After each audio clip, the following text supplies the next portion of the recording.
ဒီဓာတွေကလူအများစုသတိမထားမိတဲ့ဘဝနေထိုင်မှုအတွက်ပညာလေးတွေပဲဖြစ်ပါတယ်။2 မိနစ်စီမီ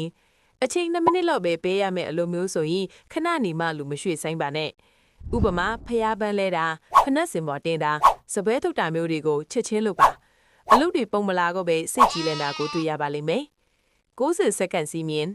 စိတ်တိုးတာဝမ်းနေတာတွေကတကယ်တော့စက္ကန့်90ထက်ပိုမကြပါဘူး။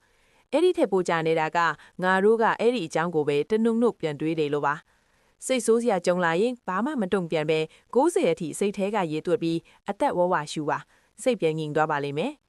3အချိုနဲ့စကြတစ်ဖက်လူကိုအမားထောက်ပြခြင်းအရင်ဆုံးသူကောင်းတာလေးကိုအရင်ချီးမွမ်းပါပြီးမှပြင်းစင်ကျင်တာကိုပြောပြီးနောက်ဆုံးမှအားပေးစကားနဲ့အဆုံးသတ်ပါဒါမှတစ်ဖက်လူကစိတ်မခုပဲမေတ္တာပြတ်မှာမဟုတ်ပါဘူး4ပညာရှာရင်မိခွန်းထုတ်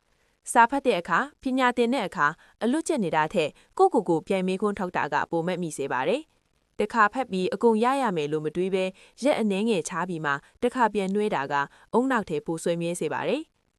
5အမှုရတူရောင်နေလူတယောက်နဲ့ယဉ်နှီးခြင်းရင်သူတို့ရဲ့စကားပြောဟန်အမှုရလေးတွေကိုအလိုက်တင်လိုက်လုပ်ပေးပါ။သူကအေးအေးဆေးဆေးပြောတတ်သူဆိုရင်ကိုလည်းအေးအေးဆေးဆေးပြောပါဒါဟာအတူခိုးတာမျိုးမဟုတ်ပဲတစ်ဖက်လူကိုစိတ်အေးချမ်းစေတဲ့ကိုချင်းစာဆက်ဆံရေးတစ်ခုပါ6နွားမှာတက်ပေါင်မိသားစုဓမ္မမဟုတ်တငယ်ချင်းတွေကြားမှာစကားများပြီးစိတ်ဆိုးစရာတစ်ခုခုပြောမိပြီဆိုရင်အဲ့ဒီအမားကိုဖျောက်ဖျက်ဖို့ကောင်းတဲ့စကား၅ခွင်းတင်ပြောပါမိသားတရားကအမုန်းတရားထက်ပိုများညီမှာစစ်ဆန်ရေးကခိုင်မြဲမှာဖြစ်ပါတယ်